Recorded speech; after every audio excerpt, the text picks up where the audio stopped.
এই বছর বাংলাদেশে যে পিএস তাতে বাংলাদেশ হইয়া আমরা ভারতের লাগলে আর কটা দিবার ভারতের লাগলো বাজারের নিচে দাম হইলে পারে আমাদেরও মোটামুটি লস। কৃষকের যদি মালে দাম পায় কৃষকের মন তাজা থাকে কৃষক। আসসালামু আলাইকুম। ওয়ালাইকুম আসসালাম। কেমন আছেন আপনারা? জমিটা এই গত বছর পতিত ছিল, হ্যাঁ মানে পেঁয়াজ লাগাতে পারিনি, বৃষ্টির কারণে পেঁয়াজ লাগাতে পারিনি, অনেক জমি পতিত ছিল। হ্যাঁ, আর এই বছরে আপনার ধরেন যে পেঁয়াজ হয়েছে তাতে আমাগো চকে পড়ায় 1.5 গুণ পেঁয়াজ হয়েছে, ডবল পড়াই ডবল ধরা যায়। গত বর্তমান যে সরকার আছে প্রতি বছর ভারত থেকে পেঁয়াজ আনে।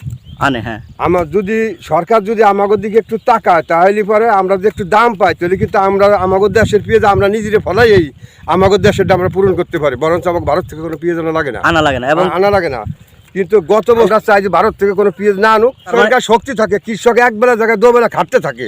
তো এখন অনেক কৃষকই আছে যেরকম দেখা যায় যে বছর শেষে আরো দিনায় থাকে। মনে করেন যে আমরা এই পেঁয়াজটা ক্ষেতের থেকে বাড়ি নেওয়া পর্যন্ত কমসে কম 1200 টাকা মন পড়বি, কমসে কম 1200 টাকা মন। তো 1200 টাকা যদি আমরা বছরের সময় যদি আমরা 1200 টাকা বিক্রি করি বা তার নিচে বিক্রি করি তো আমাদের লস।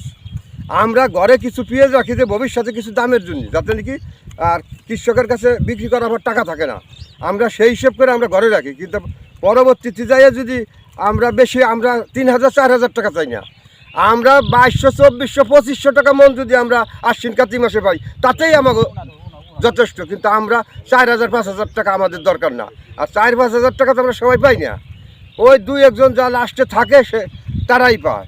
1 কেজি দানার দাম সর্বনিম্ন 7000 8000 10000 12000 15000 লাগাইয়ে যদি আমরা ফসলের দাম না পাই আমাকে শরীর তো বল থাকে না। কৃষক যদি বাইচা না থাকে তাহলে সরকারও বাঁচবে না, কারণ যখন কৃষক ফসল করা থেকে মুখ ফিরিয়ে নিবে তখন দেশে ফসলের ঘাটতি হবে, তখন তার অন্য দেশ থেকে এক্সপোর্ট করতে হবে, মানুষের দ্বারে দ্বারে ঘুরতে হবে। আর দেশের কৃষক যদি বেঁচে থাকে তাহলে সরকারও বেঁচে থাকবে।